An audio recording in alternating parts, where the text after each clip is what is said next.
Establishment نے شہباز شریف کو ان کے نمائندے بنا دیا، مجھے کوئی بات اعتراض ختم، مجھے کیا بات ختم۔ اور مسلم لیگ نون سے ان کا کوئی تعلق نہیں ہے۔ دوسرا فریق یہ ڈیسائیڈ نہیں کر سکتا کہ بھائی جان مجھے یہ والا آپ کا ریپرزینٹیٹو نہیں چاہیے، مجھے فلاں چاہیے، مجھے وہ یہ نہیں کہہ سکتے مجھے محسن نقوی چاہیے یا فیصل واڈا چاہیے، مجھے شہباز شریف ہے۔ مسلم لیگ نون سے کوئی تعلق نہیں ہے شہباز شریف صاحب کا، کیونکہ اب وہ اسٹیبلشمنٹ کی ترجمانی کریں گے اور ان کے مینڈیٹ سے بات کریں گے، ٹھیک ہے نا۔ نواز شریف صاحب مسلم لیگ کی بات کریں گے، شہباز شریف کی بات کریں گے۔ دونوں بھائیوں کے درمیان کیسا تفریق ڈالی ہے۔ ایک منٹ میری بات سنیں، یہ جو بھی کر لیں ہاں کاواں دے آکے کھانگڑ نہیں مار دے۔ اچھا میری گال سنو نا، اچھا کاواں نہیں دے نہیں آکے کھانگڑ نہیں مار دے نا، مجھے اعتراض کہاں پہ نہیں ہے، مجھے اعتراض کہاں پہ نہیں ہے، مجھے تو کھانگڑوں کے اوپر اعتراض ہے۔ افتخار صاحب وہ کہہ رہے ہیں عمران خان صاحب ایک ریالٹی ہے اور اسٹیبلشمنٹ بھی ریالٹی ہے، ان دونوں کو آپس میں اکٹھا بیٹھنا پڑے گا، اس کے بغیر نہیں ہونی چیزیں ریزالو۔ پاکستان کی تمام سیاسی جماعتیں جن کی نمائندگی اسمبلیوں میں ہے وہ ایک حقیقت ہے، ٹھیک، اور سب کو بیٹھ کے بات کرنی ہوگی، تو سیاسی جماعتوں کے درمیان طے ہوگا۔ وہ کہہ رہے ہیں محمود خان اچکزئی صاحب کیا بیچتے ہیں؟ نہیں وہ ان کا کہنا ہے، دیکھو Mahmood Khan Achakzai is a member of the parliament, he is in the parliament. میں نے کیا فکر استعمال کیا ہے کہ ہر وہ سیاسی جماعت پارلیمنٹ کے اندر بھی تو اسٹرینتھ کا فرق ہوتا ہے نا سر۔ کو فرق پڑے جب اس کو وہ مانتے ہیں، پی ٹی آئی والے اس کو لیڈر مانتے ہیں، اس کو ریپرزنٹیشن دینا چاہتے ہیں اپنی، تو ہی ریپرزینٹ دیم۔ سر عمران خان صاحب نے اپنے لوگوں کے مذاکرات کو اٹھا کے جو ہے نا جوتے کی نوک پہ رکھا تھا، مجھے نہیں پتا۔ تو محمود خان اچکزئی صاحب کے بارے میں اگر وہ کل کو کوئی بات کمنٹ کر بھی لے تو وہ کیا مانیں گے؟ منصور، آپ نے جب مجھ سے سوال کیا تو میرا خیال ہے میں نے آپ کو اس کا مفصل جواب دے دیا تھا کہ یہ ریکوائرمنٹس ہیں ٹو ہیو اے ڈائلاگ، اگر ایف ایٹ آل، کیونکہ ان کے دو مطالبات ہیں نا، بانی کو رہا کرو۔ ایک سوال، ایک سوال میں نے وہیں پہ عمر دراز گوندل صاحب یہ کہہ رہے ہیں کہ حکومت جو ہے وہ مجبور ہے، چونکہ معیشت کی یہ صورتحال ہے اس لیے حکومت یہ کرے گی۔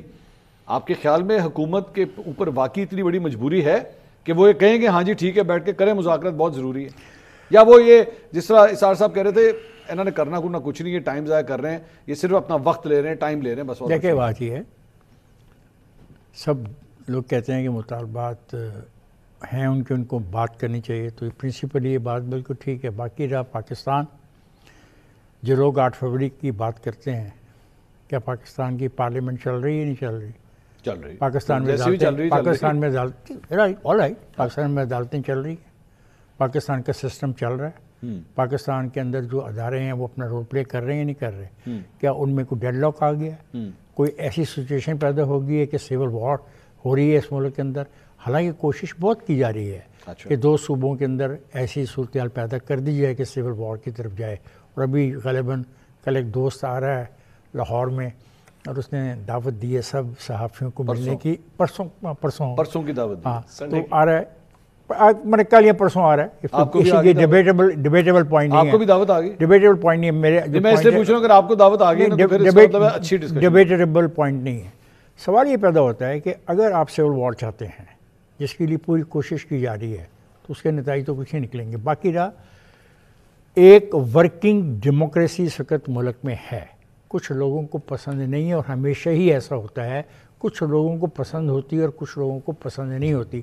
آپ کا جو سوال ہے میں اپنے آپ کو اس حد تک ہی محدود رکھنا چاہتا ہوں، میں اس سے زیادہ نہیں جانتا۔ میرے خیال میں جو فنڈامنٹل چیز ہے وہ ہے الیکشن کمیشن کی تعیناتی، اس پہ اتفاق رائے کا ہونا، نگران حکومت کیسے ہوگی، کب ہوگی۔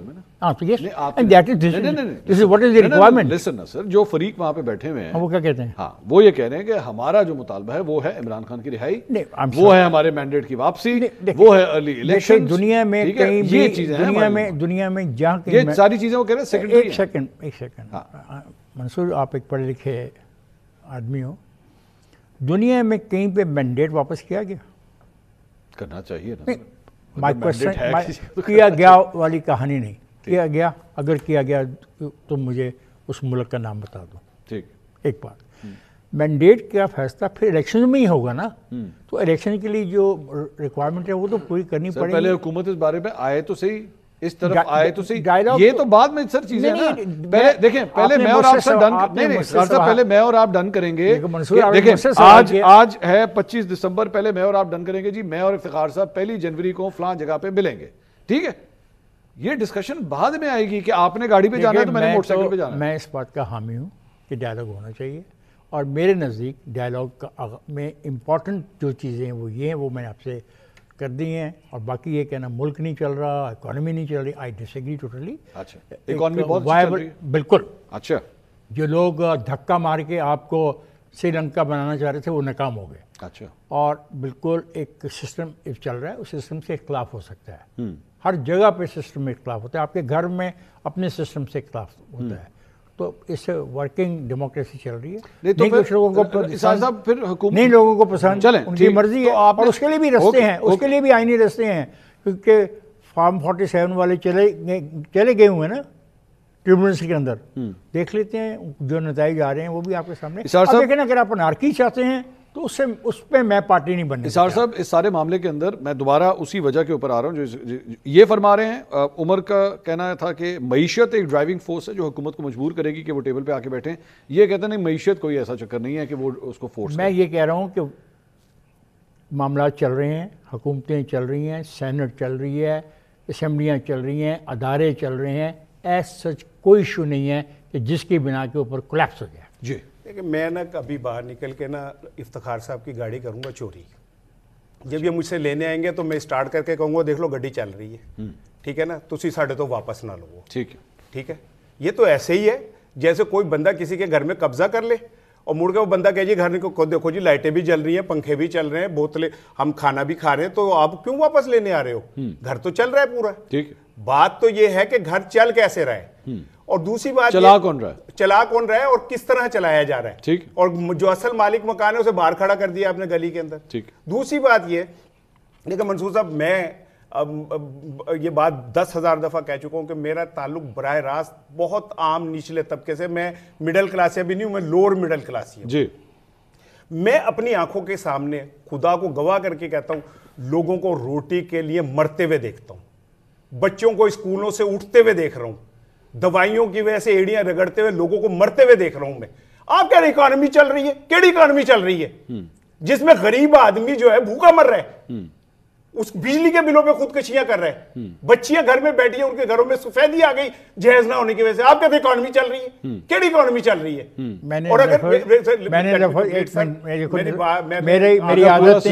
میری عادت نہیں ہے کہ میں ٹوکوں، کیونکہ میں اس کو غیر مناسب طریقہ سمجھتا ہوں. ایک ڈائلاگ کے اندر میں نے یہ لفظ استعمال نہیں کیا جو آپ میرے سے کہہ رہے ہیں.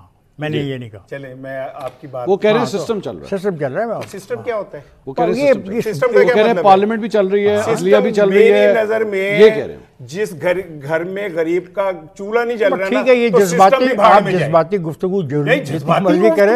ہم ایک بات سنجیدہ بات کر رہے ہیں. یہ 24 کروڑ لوگوں کا ملک ہے، یہ کسی چند ایلیٹ کلاس کے گھرانوں کا ملک نہیں ہے. اس کا کیا یہ الیکشن جب ہم کہتے ہیں الیکشن کا کیا مطلب ہوتا ہے؟ یہ ہوتا ہے کہ جو لوگ اس ملک میں رہنے والے ہیں وہ طے کریں کہ ہمارے پاس طے کر دیا انہوں نے. آپ کسی کو مان ہی نہیں رہے. کیا کر دیا انہوں نے. اگر آپ نے طے کرنا تو سسٹم چل رہا ہے. سسٹم چلنے کا مطلب یہ نہیں ہے کہ آپ لوگوں کے حقوق ختم کر دیں. کون سے حقوق ختم ہو گئے؟ لوگ بھوکے مر رہے ہیں، لوگوں کے آپ نے ووٹ چھین لیے، لوگوں کے آپ نے ایک منٹ ہے صرف ایک جملہ دفعہ مجھے چاہے 2 منٹ کم دے دیجیے گا. یہ جو آپ جمہوریت کر رہے ہیں، کیا 250 مقدمے ایک بندے کے اوپر ون سائیڈڈ بنانا جمہوریت ہے؟ اس کی بیوی کے اوپر اسے سزا دے کے. ایک منٹ میری بات سن لینا. I am not going to involve myself into certain debate. آپ کی ڈیبیٹ ایک تھی، اس حد تک محدود رکھی. ٹھیک ہے، ٹھیک. چلیں آگے. مزمل صاحب، سسٹم چل رہا ہے سر. میں دوبارہ سوال ایکچولی وہی ہے کہ حکومت کو کیا چیز فورس کرے گی کہ وہ کہے گا نہیں یار اس کو ریزالو کرنا بہت ضروری ہے؟ کیا وہ اسٹریٹ پاور ہوگی، یا جس طرح پاکستان تحریک انصاف نے پلان کیا ہوا ہے کہ جناب ابھی آ بھی رہے ہیں، سہیل آفریدی صاحب لاہور آ رہے ہیں کہ جناب ہم نے جو ہے موومنٹ لے کے چلنی ہے، اسلام آباد کی طرف جانا ہے؟ کیا یہ چیز مجبور کرے گی، یا جس طرح عمر یہ فرما رہے ہیں یا رانا صاحب کہہ رہے ہیں کہ جناب معیشت، غربت یہ ڈرائیو کرے گی کہ حکومت بیٹھے اور ان چیزوں کو ریزالو کرے؟ لیکن مجھے حافظ آباد کا جلسہ یاد ہے عمران خان کا. انہوں نے کہا تھا میں کوئی مہنگائی ختم کرنے کے لیے تو وزیر اعظم نہیں بنا تھا، میں تو قوم بنانے کے لیے وزیر اعظم بنا تھا، مہنگائی ختم کرنا میری ذمہ داری نہیں تھی. انہوں نے کہا ویژن بڑا سی نا، تو انہوں نے کہا تھا لوگ مہنگائی ہو رہی ہے، آلو مہنگے ہو رہے ہیں، دیٹس ناٹ مائی پرابلم. میں اس کے لیے وزیر اعظم تھوڑی بنا تھا. ان کو سنا دیں کس دن